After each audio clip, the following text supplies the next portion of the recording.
traditionally dark horror movies. Number 10, The Texas Chainsaw Massacre. Hey, you see those buildings there?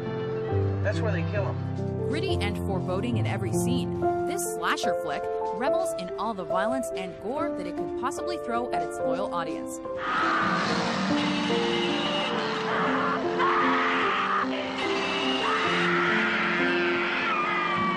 When a group of friends decides to pick up a hitchhiker on their way to a family homestead, they have no way of knowing just how horrible their world is about to become. Here's the short version.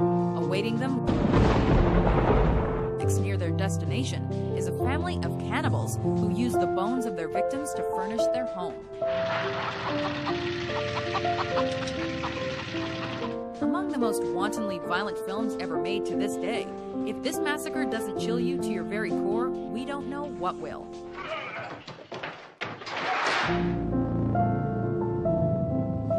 Number 9, The Blair Witch Project. I don't want to go cheesy. I want to really avoid any cheese.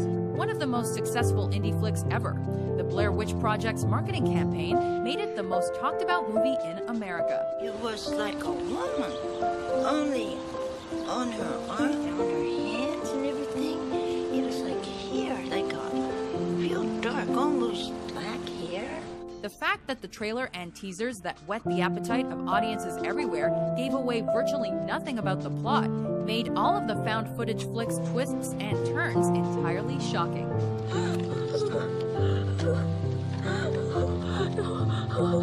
Its utterly unknown stars allowed us to empathize completely, which made those surprises even more terrifying, while the simple yet horrifying closing seconds ensured this film is one of the scariest of all time. I'm so sorry.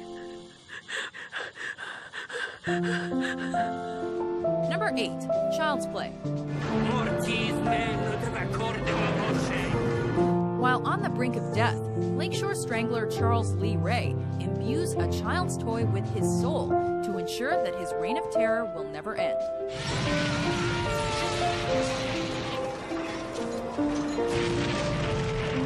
Children are without a doubt what most people want to protect in this world.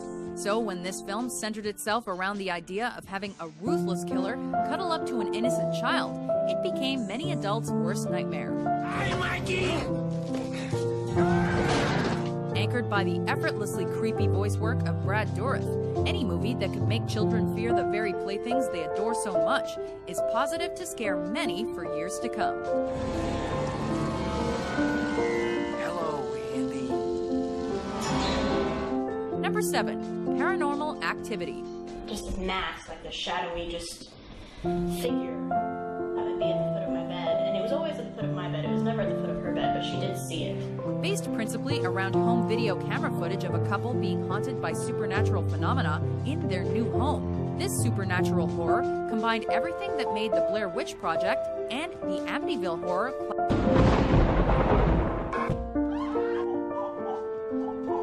This time, however, the specter doing the haunting is a demon that feeds off of negative energy and has latched itself onto Katie. It seems to me that that's what we're dealing with, something that's basically connected to you.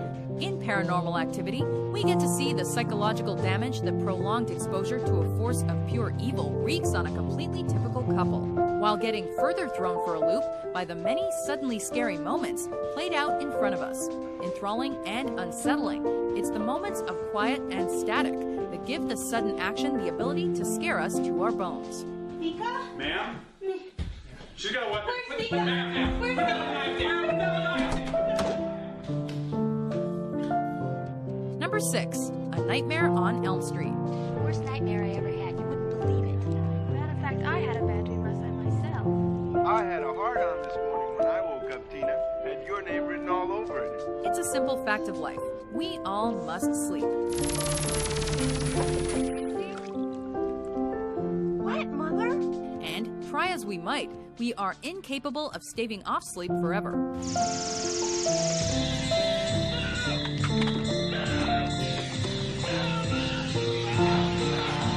That's why a horribly disfigured man who wants to kill the younger members of our society in grisly fashion while they sleep is an entirely creepy prospect. This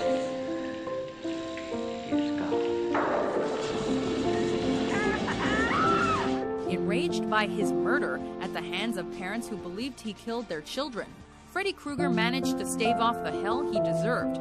Despite the later chapters in the Nightmare on Elm Street franchise devolving into over-the-top humor, this first flick is played so seriously that we suggest you don't view it just before bed. Who are you?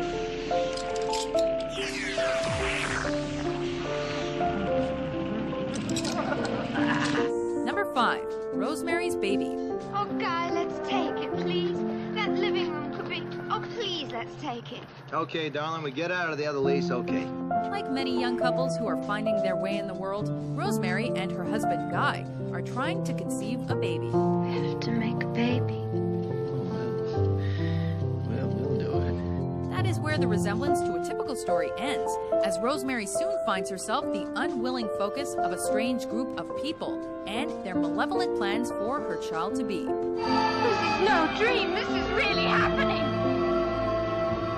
The mere idea of something so evil growing inside of you would be blood-curdling to most of us. But when you consider the totally natural love you'd feel for any child you mothered, things become positively chilling. What have you done to him, you maniac? Satan is his father, not Guy. Get a son of mortal woman. Tonight, Mr. Trump, God has given you a son. In this Richard Donner flick, the suspected Antichrist is not in the womb or a crib, but comes in the form of a young and at times innocent-looking child. Ready and capable of destroying anyone who stands in his way or displeases him.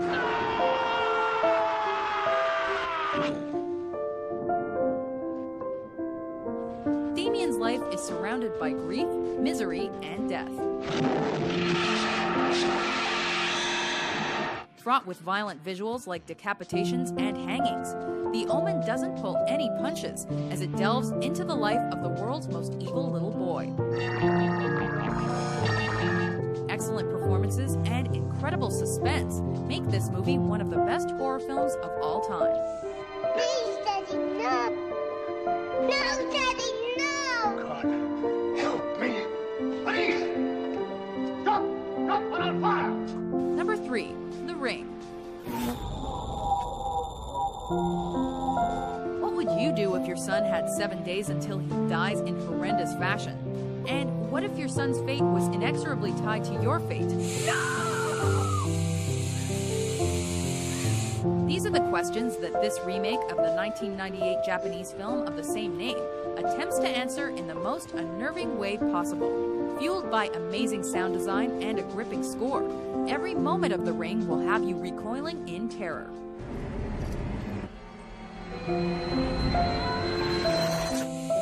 No need for loads of gore here. With just lots of disturbing visuals, the use of psychological horror, and a haunting vibe, it's no wonder the movie was both a critical and commercial smash.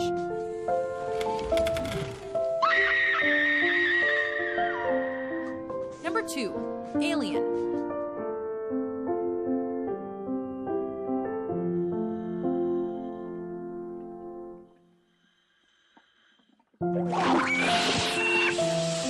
Despite the science fiction elements of the story, there can be little debate that Alien is in fact also a horror film. Being stuck inside an environment you can't escape, with a mindless creature who only wants to kill you, is a creepy idea to be sure. I know that. I don't want to talk over this thing. I'm eating this. What's the matter? The food ain't that bad, baby. Combine that with the fact that even the calm of an innocent dinner scene is the setting for unparalleled alarming moments.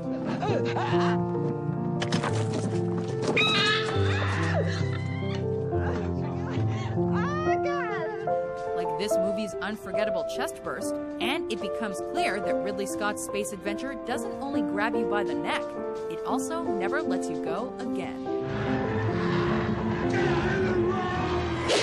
Before we reveal our top pick, here are a few honorable mentions.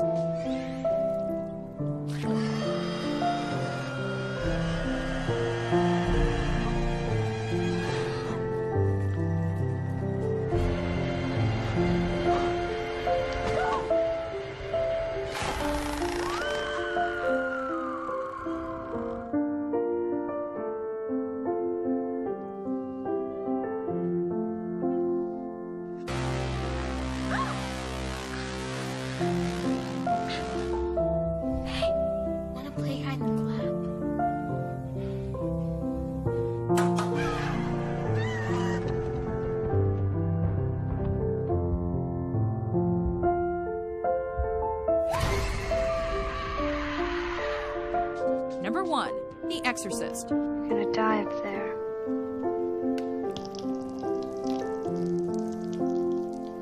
What is it about a child and demons that has so enthralled filmmakers over the years?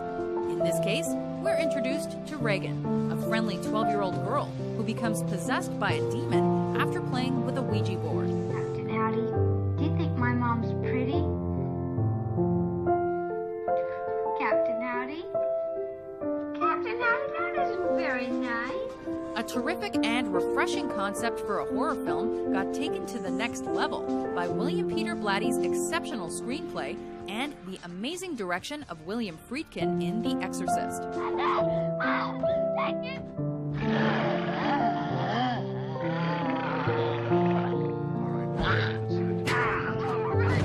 Keep away!